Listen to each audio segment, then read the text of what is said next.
పోరా. ఏం పోయే కాలం రా నీకు. అబ్బా రే పోరా రే, పో పో పో పో. అబ్బా ఆడుకుందాం రా బావ. వీడేంట్రా తేడాగా ఉన్నాడు. వీడితో నేను గేమ్ ఆడేదింద్రా.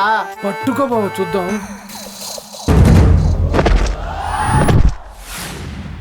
3 minutes to over. ఇక 3 నిమిషాలు మాత్రమే సమయం మిగిలి ఉంది. 3 నిమిషాలలో ఖా టీమా పుల్లయ్య టీమా అని తేలబోతోంది.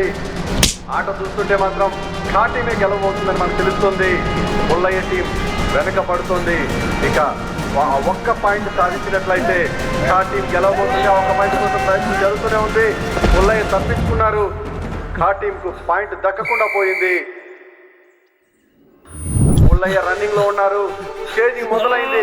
ఈ ఒక్క పాయింట్ ఇప్పుడు వస్తే ఎవరిది గెలుపు అని తేలిపోతుంది. ఇక కొన్ని క్షణాలు మాత్రమే ఉన్నాయి. ఈ గెలుపు ఓటమిల మధ్య సంఘర్షణ మొదలైంది. పుల్లయ్యను అవుట్ చేసినట్లయితే